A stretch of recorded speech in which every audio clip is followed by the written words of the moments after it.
very attuned to nature and the beauty of things. So now looking back, I thought you said Henry was. they were. He was. But Victor considered himself to be one as well, just not as much as Henry. Okay. And the same feelings which made me neglect the scenes around me caused me also to forget those friends who were so many miles absent, and whom I had not seen for so long a time.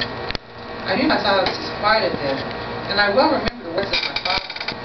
I know that while you're peace with yourself, you will think of us with affection, and we shall hear regularly from you. You must pardon me if I regard any interruption in your correspondence as a proof that your other duties are equally neglected. So his dad thinks if he isn't writing to him, he's neglecting other things as well. I knew well, therefore, what were my father's feelings.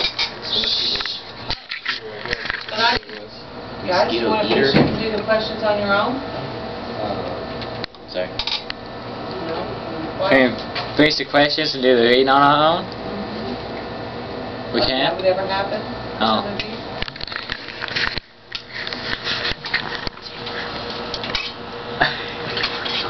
Okay, I knew well, therefore, what would be my father's feelings. But I could not tear my thoughts from my employment, loathsome in itself, but which had taken an irresistible hold of my imagination. I wished as it were to procrastinate all that related to my feelings and affection until the great object which swallowed up every habit of my nature should be completed. So it's like right now he's trying to keep his family and everything out of his mind until he gets completed. It could be too that he doesn't even want to dirty his family, his feelings for him, with his creation that he's making. You know, it's like, I'll think about They this. might just make a respiratory system, you know? How do you do all that? For the vacuum. That's why it's fiction. Which now they can connect those things, that he had it all in there. The guy did? Yeah. Oh, so he just, like... He He's a put all the recently parts- dead corpse that he took. Yeah. And the Already. parts they put together. He just... So he came alive. You know, I mean, the internal organs are probably still there. Maybe he used one person's body. Shut up, black girl. Then a different head, and then a different... Yeah. Or maybe if somebody had a heart attack or whatever, he might put in somebody else's heart. Or brain. That's always the thing in the movies, it's the brain. You know. Igor gets the wrong brain. I thought ego was a stupid, like, meant, like, Isn't that what I just said? I will help you, That's what I just said, Tom. master. Igor got the wrong brain. Oh, I thought he was like, Odie's mentally retarded like that and stuff. We thought that about you, too.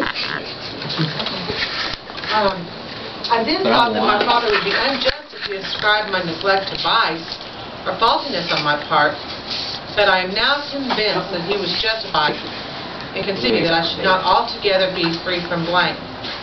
A human being in perfection ought always to preserve a calm and peaceful mind, and never to allow passion or transitory desire to disturb his tranquility. So he thinks all this is important, and he realizes now that he messed up. I do not think that the pursuit of knowledge is an exception to this rule. Miss Jones. Yes. David ruined your book by putting people's names in it. See, you can see it right there. He carved it in. It says Xavier Blink. I do not think that the pursuit of knowledge is an exception to this rule. If the study to which you apply yourself has a tendency to weaken your affections and to destroy your taste for the simple pleasures in which no alloy can possibly mix, then that study is certainly unlawful. That is to say, not befitting the human mind. So it isn't that you should study anything that takes you away from these things. If this rule were always observed, if no man allowed any pursuit whatsoever to interfere with the tranquility of his domestic affections, Greece had not been enslaved. Caesar would have spared his country. America would have been discovered more gradually. And the empires of Mexico and Peru had not been destroyed. Because you... I can go, Miss Smith. It's not even me yet, we might go and sit your mouth. Anywhere they leave me. Maggot. Calm down. What?